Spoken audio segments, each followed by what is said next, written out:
आज प्रस्तुत करनेबा ओडिशा प्रसिद्ध डालमा सेटा पुणी माटी हांडी रे। सेथिपेका देखंतु मु सबु परिवा काटि नेछि आपन आगे बैगण सारू गाजर कखारू भंडा आलू कदली सबु परिवा काटि नेछि। तो एठी मु कंचा लंका अदा भी रखिछि तार छेचा पकेबा पइका डालमा बहुत भल लागिबो। तो टमाटो भी काटि नेछि डालमा रे पकेबा पइका। एठी डाली धोईकी थोई देछि। एठी हरड़ डाली आ कि बुट डाली अछि।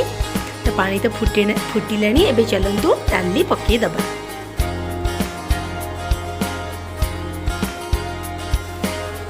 देखंतु एठी डाली पकोछि। ए टाइम रे टिके तेजपत्र अपन ऐड कर देबे तो तार फ्लेवर रे डालमा बहुत भल लागिबो।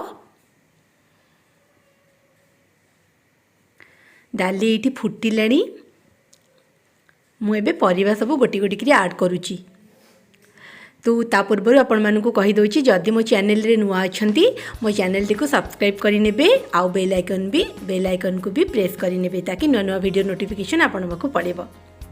प्रथमतः समस्त को जय जगन्नाथ एटा कहया पे भूली जाइथिली। देखंतु एटी गोटी गोटी की परिवा मु पकेई दिली।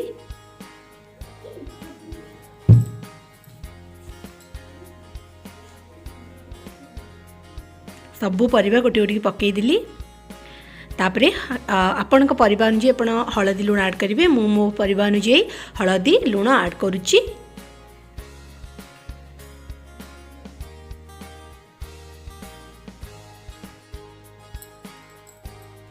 तापरे चलंतु टिके ताको गोली दबा। लुण हलदी परिवार जेमती मिसी जीवो।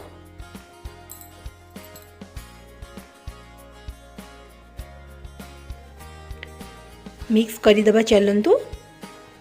तो एबे देखो मोर डालमा फुटिलानी डाली और परिवा सब फुटी गलानी। बहुत बढ़िया लगे। आपण मैंने भी माटी हांडी रे डालमा प्रस्तुत करंतु। पूर्व काल रे माटी हांडी रे ही लोक माने प्रस्तुत करुथिले। तो बहुत जोर फुटी गलानी। एई टाइम रे मोठी टमाटो ऐड कर देली। टमाटो डालमार फ्लेवर को आहुरी द्विगुणित करिथाए। बहुत भल लगे। डालमाटा प्रति ओडिया घर गोटे बहुत सुंदर खाद्य। समस्त बहुत भल पाती खाइबा पाइका। आम घरे तो आम समस्त डालमा खाइबा बहुत भल पाऊ। तो यही टाइम रे मु नड़िया अदा छेचा आउ नाड़ी सेटा बहुत इंपोर्टेंट सेटा मु ऐड करि देछि। आउ सेटा आपण देखंतु नाड़ी आपण थारे पकेके डालमा रे देखिबे डालमा रे टेस्ट बहुत भल लागिवो। एटी फुटी गलानी। एबे चलंतु तड़का लगेबा। डालमा रेडी हो गलानी। एबे छुंक लगेबा। एठी मु 5 फुटण जीरा सुखिला लंका को ऐड करि निछि। घी और रिफाइन मिसई कि मु तो ये डालमा बघारुची। डालमार गोटे इंपोर्टेंट पार्ट है बघरा। सेटा जिते आप घी ऐड करेंगे बहुत टेस्टी लगे डालमा आपणकर।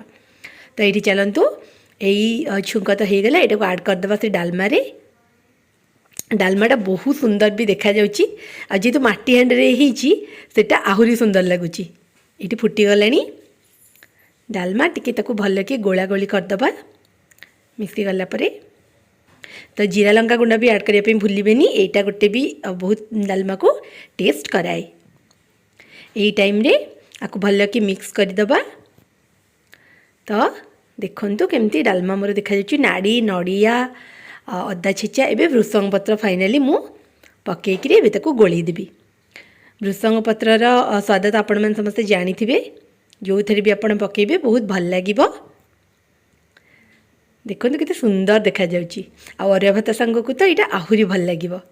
देखो एबे मु गरम गरम डालमा काढ़ुची। केते सुंदर डालमा देखा जाउची देखंतु।